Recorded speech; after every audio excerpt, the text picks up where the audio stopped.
সুপ্রভাত বন্ধুরা, আজকে আমি রান্না করব সর্ষে পোস্ত দিয়ে বাটা মাছের ঝাল।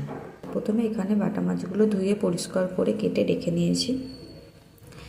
এরপর ওই বাটা মাছের মধ্যে অল্প নুন ও অল্প হলুদ দিয়ে মাখিয়ে নিলাম ভালোভাবে। এরপর কড়াইয়ে তেল গরম করেছি। এক এক করে মাছগুলো দিয়ে ভালোভাবে কড়া করে ভেজে তুলে রেখে দেবো। এখানে 4টে মাছ ভেজেছি এবং বাকি 4টে মাছ আবারও দিয়ে দিলাম, দিয়ে ভালোভাবে ভেজে তুলে রেখে দিলাম। 1 চামচ সর্ষে ও 2 চামচ পোস্ত, টমেটো, আদা, রসুন, কাঁচা লঙ্কা, একটা পেঁয়াজ ভালোভাবে নিয়ে মিক্সিতে আমি পেস্ট করে নিয়েছি। কড়াইয়ে তেল গরম করা ছিল আগে থেকেই। ওই তেলের মধ্যে কালো জিরে, শুকনো লঙ্কা দিয়ে দিলাম। এবার বেটে রাখা সব মশলাগুলো আমি দিয়ে দিলাম। এবার ভালোভাবে এই মশলাটা কষিয়ে নেব। এরপর গ্যাসটা একটু স্লোতে রাখা হবে, যেহেতু সর্ষে দেওয়া হয়েছে।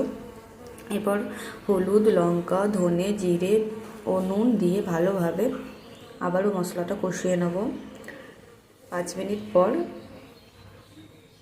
ঢাকা খুলে আমি মশলাটা কষিয়ে নিয়েছি।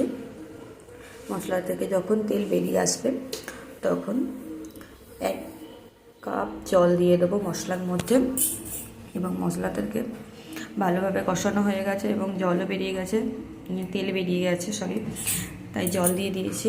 এরপর যখন মশলাটা ফুটে এসেছে তখন ভেজে রাখা মাছগুলো দিয়ে দিব এবং ভালোভাবে ফুটিয়ে নেব। এরপর যখন নামিয়ে নেওয়ার আগে চেরা কাঁচা লঙ্কা ও অল্প ধনে পাতা ছড়িয়ে দেবো।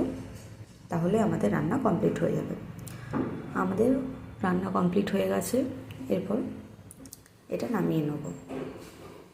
ফাইনালি বাটা মাছের ঝাল সর্ষে পোস্ত দিয়ে কমপ্লিট।